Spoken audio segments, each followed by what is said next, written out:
मेरे प्यारे दोस्तों, आप सबका मेरे चैनल स्टोरी लवर्स में स्वागत है। ओके गाइस, एफएफ का नेक्स्ट पार्ट स्टार्ट करते हैं। लास्ट पार्ट में हमने सुना था कि पोल के पीछे खड़ा इंसान लेंजा की बातों पर हंस रहा था और कह रहा था अगर उस ओमेगा को पता चलेगा कि तुम कितने क्रूर तरीके से लोगों की जान लेते हो, फिर वो तुम्हारी तरफ देखना भी पसंद नहीं करेगा, क्योंकि वो तुम्हारी तरह नहीं है, वो बहुत ही मासूम है। अब आगे लेंजा कहता है मुझे पता लगाना होगा कि कौन मेरे विंग के पीछे पड़ा है। ऐसा कह के लेंजा अपनी क्लास में चला जाता है। विंग अपनी सीट पर चुपचाप बैठा था। नी हुसैन विंग से पूछने की कोशिश कर रहा था कि क्या हुआ, तुम्हारा चेहरा क्यों उतरा हुआ है। जब नी हुसैन देखता है लेंजा भी क्लास के अंदर आ गया तो वो कहता है विंग मैं अपनी सीट पर जा रहा हूँ। नी हुसैन लेंजा से दूर ही रहना पसंद करता था। लेंजा विंग के बगल में आकर बैठ जाता है। लेंजा कहता है विंग मुझे माफ़ कर दो, मुझे चिल्लाना नहीं चाहिए था। विंग लेंजा की बात को इग्नोर कर रहा था। लेंजा को गुस्सा आ रहा था, फिर भी वो अपने गुस्से को कंट्रोल करता है और कहता है विंग क्या तुम अपने गगा को माफ़ नहीं करोगे। मुझे बस तुम्हारी चिंता थी, तुम्हें मुझे बता देना चाहिए था कि वो सारे कार्ड तुम्हें कौन दे रहा है। विंग लेंजा की तरफ देखता है और कहता है मुझे नहीं पता वो सारे कार्ड मुझे कौन दे रहा था। कोई एक हफ्ते से हर रोज कार्ड और चॉकलेट मेरे लॉकर में रखकर चला जाता है। लेंजा कहता है कोई तुम्हें एक हफ्ते से कार्ड और चॉकलेट दे रहा है और तुमने मुझे बताना भी जरूरी नहीं समझा। ये तो गलत बात है। क्या तुम मुझ पर भरोसा नहीं करते। विंग कहता है गगा ये बात मुझे कोई इम्पोर्टेंट नहीं लगी। ऐसे भी इसमें गलत क्या है। क्या पता जो मुझे कार्ड दे रहा था वो सच में मुझे चाहता हो, और क्या पता वो अच्छा हो। लेंजा कहता है विंग कुछ भी सोच के बोला करो, सब अच्छे नहीं होते, इसलिए किसी के ज़्यादा करीब जाने की कोई ज़रूरत नहीं है। विंग अपने मन में कहता है अगर मैं किसी के करीब नहीं जाऊंगा तो मुझे मेरा सोलमेट कैसे मिलेगा। ये गगा तो मेरी किसी के साथ सेटिंग नहीं होने देंगे। चलो बस कुछ महीनों की बात है, फिर मेरा एडमिशन एमबीबीएस कॉलेज में हो जाएगा। क्या मुझे ये बात गगा को बता देनी चाहिए कि मैं सिर्फ कुछ महीनों के लिए यहाँ पर हूँ, या मुझे अभी नहीं बताना चाहिए। चलो अभी मैं कुछ नहीं बोलता, जब मैं जाने वाला होऊंगा तो गगा को बता दूंगा। लेंजा कहता है विंग तुम कुछ सोच रहे हो क्या, तुम कहाँ खो गए। विंग कहता है बोरिंग गगा मैं कुछ नहीं सोच रहा, मैं तो बस टीचर के आने का इंतज़ार कर रहा हूँ। नेक्स्ट डे लेंजा बहुत पहले ही कॉलेज पहुँच जाता है। वो देखना चाहता था कि आखिर लॉकर में कौन कार्ड रखता है। लेंजा लॉकर के पास ही कहीं छुप गया था ताकि वो देख सके। कुछ समय बाद हुडी पहना हुआ एक इंसान विंग के लॉकर के पास आता है और लॉकर खोलकर वो कार्ड और चॉकलेट रखने लगता है। लेंजा पीछे से उस हुडी वाले इंसान को पकड़ लेता है। हुडी वाला इंसान पीछे मुड़ता है और कहता है तुमने मुझे क्यों पकड़ा है, छोड़ो मुझे। लेंजा कहता है तुम यहाँ क्या कर रहे हो, तुम क्या चाहते हो। मैंने गलती की, उस दिन तुम्हें नहीं मारा। हुडी वाला इंसान कहता है क्या बात है, तुम तो मुझे पहचानते हो, मुझे लगा तुम मुझे नहीं पहचानोगे। ये तो गलत हुआ, सारा सरप्राइज ख़त्म हो गया। अभी तो मैं विंग को कुछ भी नहीं बता पाया, उसे भी जानने का हक है। तुम एक माफिया हो और लोगों की जान लेते हो। तुमने मेरे डैड को मारा, तुम्हें क्या लगा तुम लोगों का घर बर्बाद करके खुश रह सकते हो। ऐसा नहीं हो सकता, तुम्हें कभी भी खुशी नहीं मिल सकती। तुमने हमारी कंपनी भी अपने नाम करा ली। ये सारी बात विंग को पता होनी चाहिए। विंग बहुत ज़्यादा मासूम है, तुम उसके साथ बिल्कुल भी अच्छे नहीं लगते। लेंजा कहता है लीजुआ अपनी बकवास बंद करो, तुम्हारे डैड कोई शरीफ इंसान नहीं थे। उन्होंने मेरे डैड और मॉम को मारा था, मैंने उसे मार के कोई गलती नहीं की, और वो कंपनी मेरी थी जिसे तुम्हारे डैड ने हथियार रखा था। अगर तुम चाहते हो कि मैं तुम्हें कुछ ना करूं, तो तुम मेरी और विंग की ज़िंदगी से दूर हो जाओ। दोबारा अपनी शक्ल मुझे मत दिखाना। ली जुआ तेज तेज के हंसने लगता है और कहता है तुम्हें क्या लगता है मैं विंग को तुम्हारा होने दूंगा। नहीं, मैं उसे तुम्हारे बारे में सब कुछ बता दूंगा। वो तुम्हें कभी भी नहीं अपनाएगा, तुम कभी भी खुश नहीं रहोगे। लेंजा कहता है तुम्हें क्या लगता है मैं तुम्हें जिंदा छोड़ूंगा ताकि तुम विंग को कुछ भी बोल सको। लगता है तुम्हें अपनी ज़िंदगी प्यारी नहीं है। ली जुआ कहता है तुम कुछ भी नहीं कर सकते, मुझे पता है तुम्हारे माफिया अंकल ने क्या शर्त रखी है। तुम कॉलेज में कोई ड्रामा नहीं कर सकते।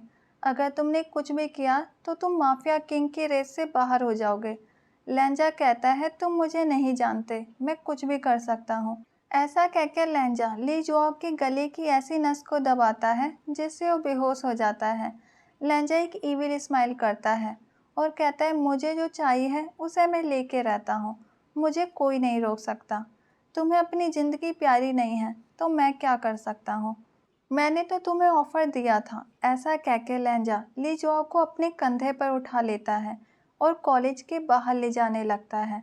कॉलेज में कुछ स्टूडेंट ने देखा कि लहंजा किसी को अपने कंधे पर ले जा रहा है, लेकिन उन्हें लगा शायद उसकी तबीयत खराब होगी, इसलिए लहंजा उसे हॉस्पिटल लेके जा रहा होगा।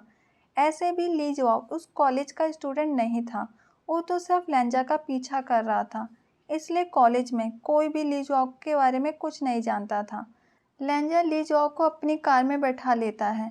जियांगचंग और विंग भी कॉलेज आ गए थे। विंग ने देखा कि लहंजा किसी को कार में बैठा रहा है। उसे कुछ समझ नहीं आया कि लहंजा क्या कर रहा है। जियांगचंग कहता है विंग तुम क्या देख रहे हो, चलो क्लास में चलते हैं। विंग कहता है ब्रदर आप क्लास में जाओ, मुझे कुछ सामान खरीदना है जो ज़रूरी है, आप मुझे कार की चाबी दे दीजिए, मैं बस अभी आता हूँ।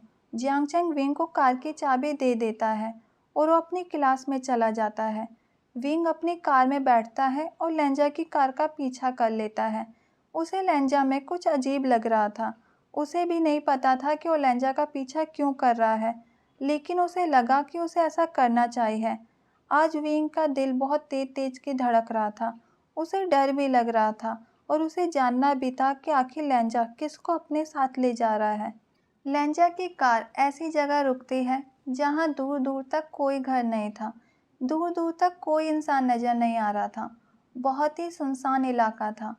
विंग सोचता है क्या मैंने गगा का पीछा करके सही किया, गगा उसे कहाँ लेके जा रहे हैं। विंग ने भी कुछ दूरी में अपनी कार को रोक ली थी।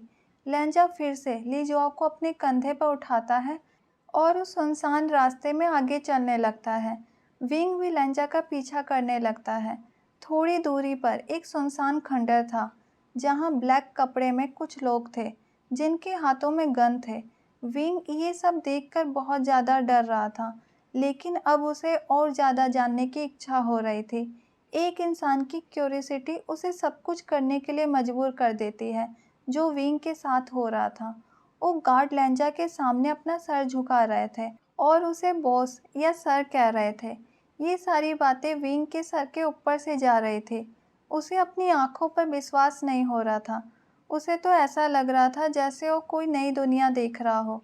लहंजा ली जुआओ को खंडर के अंदर ले जाता है। विंग सोचता है अब मैं क्या करूं? इन सब गार्ड के सामने आना सही नहीं होगा, लेकिन यहाँ तक आके वापिस जाना भी सही नहीं होगा। मुझे कुछ तो सोचना होगा। क्या खंडर के पीछे भी गार्ड होंगे? मुझे एक बार देखना चाहिए। विंग छुप छुपाकर खंडर के पीछे चला जाता है और वहाँ पर कोई गार्ड नहीं था। विंग कोई खिड़की या होल ढूंढने लगता है जिससे वो अंदर का नज़ारा देख सके। किस्मत से विंग को एक होल नज़र आता है जिससे अंदर का सब कुछ नज़र आ रहा था। विंग उस होल की सहायता से अंदर देखने लगता है। अंदर का नज़ारा बहुत ही भयानक था। आज लहंजा का ऑरा बिल्कुल ही अलग था। उसके साथ उसके कुछ आदमी भी थे जिनके हाथों में गन थे और वो लहंजा की हर बात को फॉलो कर रहे थे। इससे साफ अंदाज़ा लगाया जा सकता था कि लहंजा उन सब का लीडर है। विंग को अभी कुछ समझ नहीं आ रहा था। वो जानना चाहता था कि अंदर क्या हो रहा है। आखिर उसका बोरिंग गगा कौन है और उसका बोरिंग गगा किसको पकड़ के लाया है। लहंजा अपने आदमियों से ठंडा पानी लाने को कहता है। कुछ समय बाद एक आदमी ठंडा पानी लाके लहंजा को दे देता है। लहंजा वो पानी ली जुआ पर डाल देता है जिससे ली जुआ को होश आ जाता है। ली जुआ कहता है लहंजा मुझे जाने दो, मैं विंग को कुछ भी नहीं बताऊंगा। विंग सोचता है ये मुझे कुछ बताने वाला था, लेकिन क्या, और ये मुझे कैसे जानता है, और लहंजा मुझसे क्या छुपा रहा है, ये सब क्या चल रहा है। लहंजा कहता है अभी तो तुम कॉलेज में बहुत ज़्यादा उड़ रहे थे, तुम विंग को मेरे बारे में बताना चाहते थे, उसे एक हफ्ते से कार्ड और चॉकलेट दे रहे थे। जब तुम ये कर रहे थे तुमने सोचा नहीं तुम्हारे साथ क्या हो सकता है। तुम तो मेरे बारे में सब कुछ जानते हो ना, फिर भी तुम मुझसे पंगा ले रहे थे। तुम कितने बेवकूफ़ हो।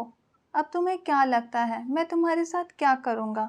अब विंग को पता चल गया था कि वो कार्ड और चॉकलेट देने वाला इंसान यही है, लेकिन सारी बातें अभी भी उसे समझ नहीं आई थी। ली जुआओ कहता है, लेंजा मुझे जाने दो, मैं तुम्हारी और विंग की ज़िंदगी से दूर चला जाऊंगा। मैं कभी भी वापस नहीं आऊँगा।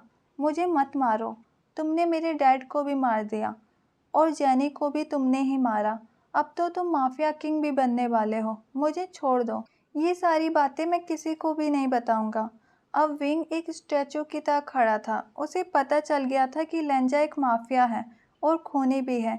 जेनी को भी लेंजा ने ही मारा था। अब विंग कुछ रिएक्ट ही नहीं कर पा रहा था। उसे अपने आंखों और कानों पर भरोसा नहीं हो रहा था। लेंजा कहता है, तुम तो मेरे बारे में ज़रूरत से ज़्यादा जानते हो। तुम्हारा जिंदा रहना मेरे लिए अच्छा नहीं है। ऐसे भी तुमने बहुत बड़ी गलती की। मेरे विंग को तुम अपना बनाना चाहते थे, उसे मुझसे दूर करना चाहते थे। वो मेरा प्यार है, वो मुझसे कभी भी दूर नहीं हो सकता। उसके करीब कोई नहीं जा सकता। ली जाओ चिल्लाकर कहता है, विंग तुम्हारा प्यार नहीं, तुम्हारा डार्क ऑब्सेशन है। विंग मासूम है, उसे तुम्हारे साथ नहीं होना चाहिए। तुम्हें क्या लगता है तुम कब तक विंग से अपनी सच्चाई छुपा सकते हो?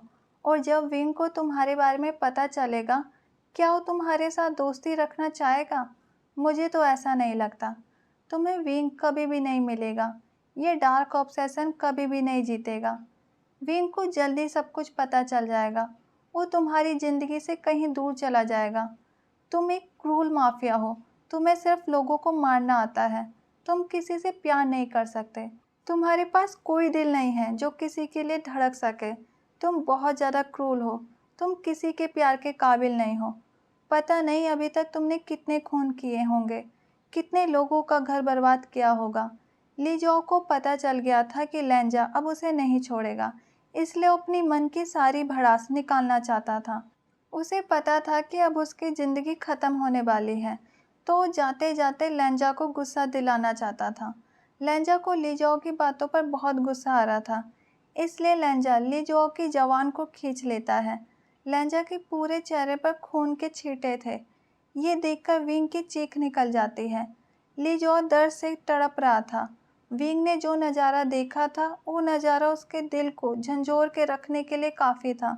लेंजा कहता है, तुम सब मिलकर इसको ठिकाने लगाओ और कुछ लोग मेरे साथ चलो। किसी के चीखने की आवाज़ आई है, यानी कोई यहाँ पर है। वो इंसान बच के नहीं जाना चाहिए। पता नहीं आज और किसकी मौत मेरे हाथों लिखी है। विंग दोनों हाथों से अपने मुंह को बंद कर लेता है। वो बहुत ही बुरे तरीके से काँप रहा था, लेकिन उसे कुछ तो करना होगा। विंग सोचता है, अब क्या होगा? ये तो एक माफिया है और एक खूनी है। अगर इसने मुझे यहाँ देख लिया तो ये क्या करेगा? मुझे यहाँ से भागना होगा। विंग वहाँ से छुप छुपाकर भागना स्टार्ट कर देता है।